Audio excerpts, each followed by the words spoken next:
Hello, everyone, and welcome back to our podcast.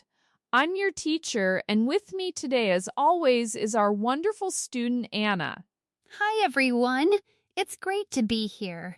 I'm ready to learn something new today, teacher. Excellent, Anna. Today, we're going to talk about something really useful for making your English sound more natural and interesting. We're going to focus on describing objects around us using what we call adjectives. Oh, adjectives. I know that word from school, but sometimes I don't feel very confident using them in real life. I mean, I know big and small, but that's often it. That's perfectly normal, Anna. Many learners feel that way. Adjectives are those little words that add color and detail to our sentences. They help us paint a picture with words. They tell us more about a noun, like a person, place, or thing. Okay, so they add more information, like not just a book, but a red book? Exactly! You've got it. And today we're going to practice using them to describe everyday objects. To get us started, I want to ask our listeners a question. What object is near you right now? Just one object. Think about it for a moment. That's a good question. I have a coffee mug right next to me. Perfect, Anna. We'll come back to that. Now, Anna, you mentioned you sometimes feel your English sounds too simple. Can you tell us a bit more about that feeling? Yes, I can. I mean, I can say, this is a chair, or I have a phone. But then if I want to tell someone more, like what kind of chair, or what my phone looks like, I stop. My mind goes blank.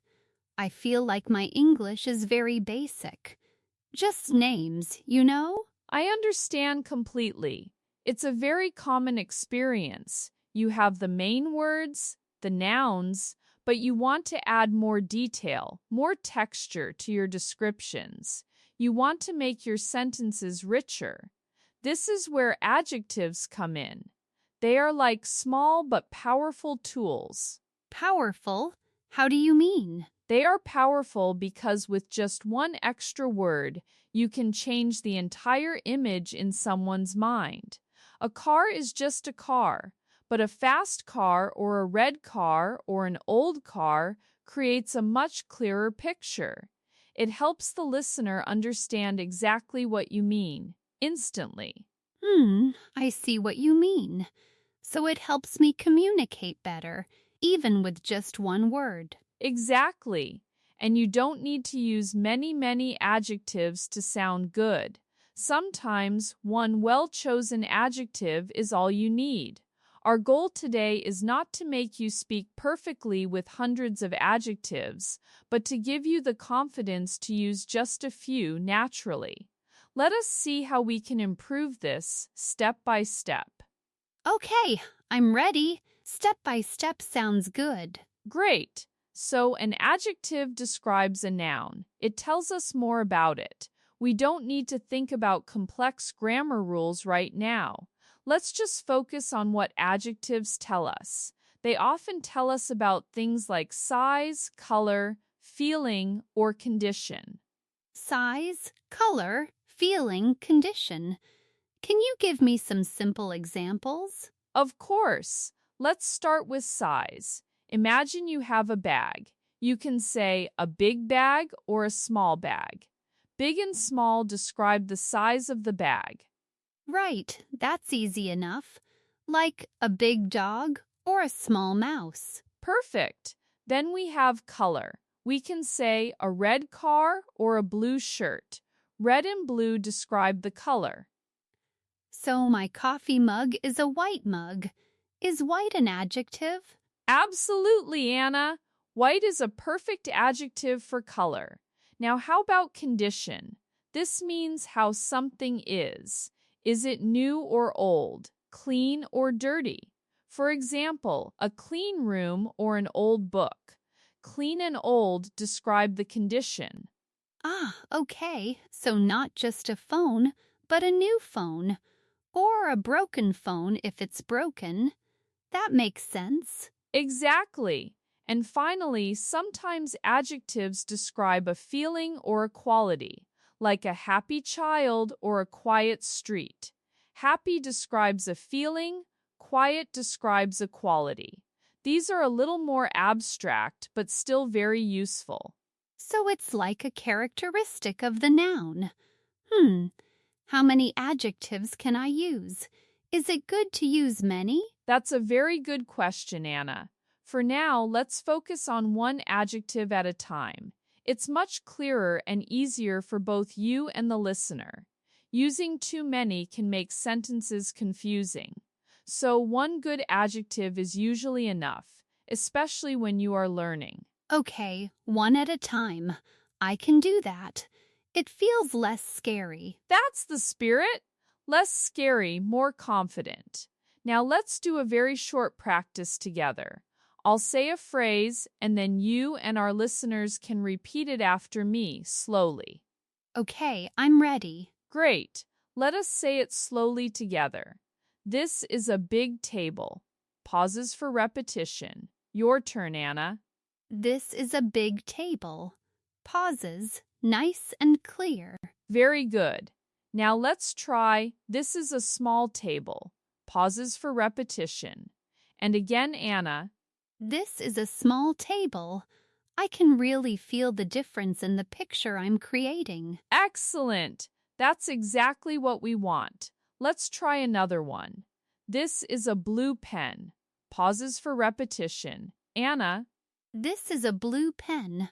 Pauses. It's like magic, just adding one word. It really is. How about this is an old house? Pauses for repetition. Your turn, Anna. This is an old house. Pauses. Okay, I think I'm getting the hang of it. Fantastic! See, it's not so difficult.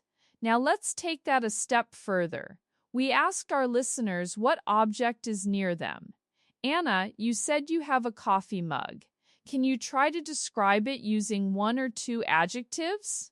Okay, let's see. It's a white mug, and it's also a clean mug. Yes, a white, clean mug. Perfect, Anna. White and clean are both excellent adjectives. You use two and they sound very natural together. The listener can clearly imagine your mug now. It's not just any mug, it's your white, clean mug. What about the table? I'm sitting at a table. Can I say a wooden table? Absolutely. Wooden tells us what the table is made of, and that functions as an adjective here. Very good. What else is around you? Maybe your phone? My phone is here. It's a black phone, and it's a new phone. I bought it last month. Excellent. Black for color, new for condition. You're using them very naturally. Now, what if you forget the word for wooden or black? What if you can only say table? That happens to me a lot. I just stop, or I say, table, and point. It feels very not good. That's okay, Anna. It's important to remember that communication is the main goal. If you can only say table and you point, the listener will still understand. But adding even one adjective, like big table, helps a lot. Don't worry about always having the perfect word right away. Just try to add one descriptive word. Even if it's simple, it's progress. So I don't need to speak perfectly every time, even if I just use big or small. Exactly. Your main goal, especially in the beginning, is to be understood. Clarity is more important than perfection. If you say a big table instead of a large, antique oak table, you are still communicating effectively, and you're using an adjective correctly. That's a huge win. That actually makes me feel much better. Sometimes I just get stuck trying to find the best word. It's a natural tendency, but it can stop you from speaking at all. Remember, confidence comes from trying, not from being perfect. Every time you try to add an adjective, even a simple one, you are building that confidence. Your English will naturally grow richer over time. So it's like taking small steps, not trying to jump very far? Precisely. Think about it. A cup versus a blue cup. That blue makes a difference. It's a small step, but it's a powerful one. Don't be afraid to use simple adjectives. They are the foundation. Clear English is better than perfect English. Clear English is better than perfect English. I like that. I really need to remember that. It takes the pressure off. It really does. And with practice, those big and small adjectives will become second nature, and then you'll start adding more, naturally, without even thinking about it too much. Just focus on making yourself understood, one descriptive word at a time. I feel more confident already. Thank you, teacher. This was really helpful. You're very welcome, Anna. It's all about practice and a positive mindset. So, to our listeners, thank you for joining us today. We hope this episode helped you feel more comfortable using adjectives to describe objects around you. Yes, thank you for listening. I hope you all tried to describe your object during the show. We'd love to hear from you. Think about that question we asked at the beginning. What object is near you right now? And then try to describe it using one adjective. Post your answers in the comments or wherever you're listening. We love seeing your progress. Just one adjective. That sounds like a fun challenge. It truly is.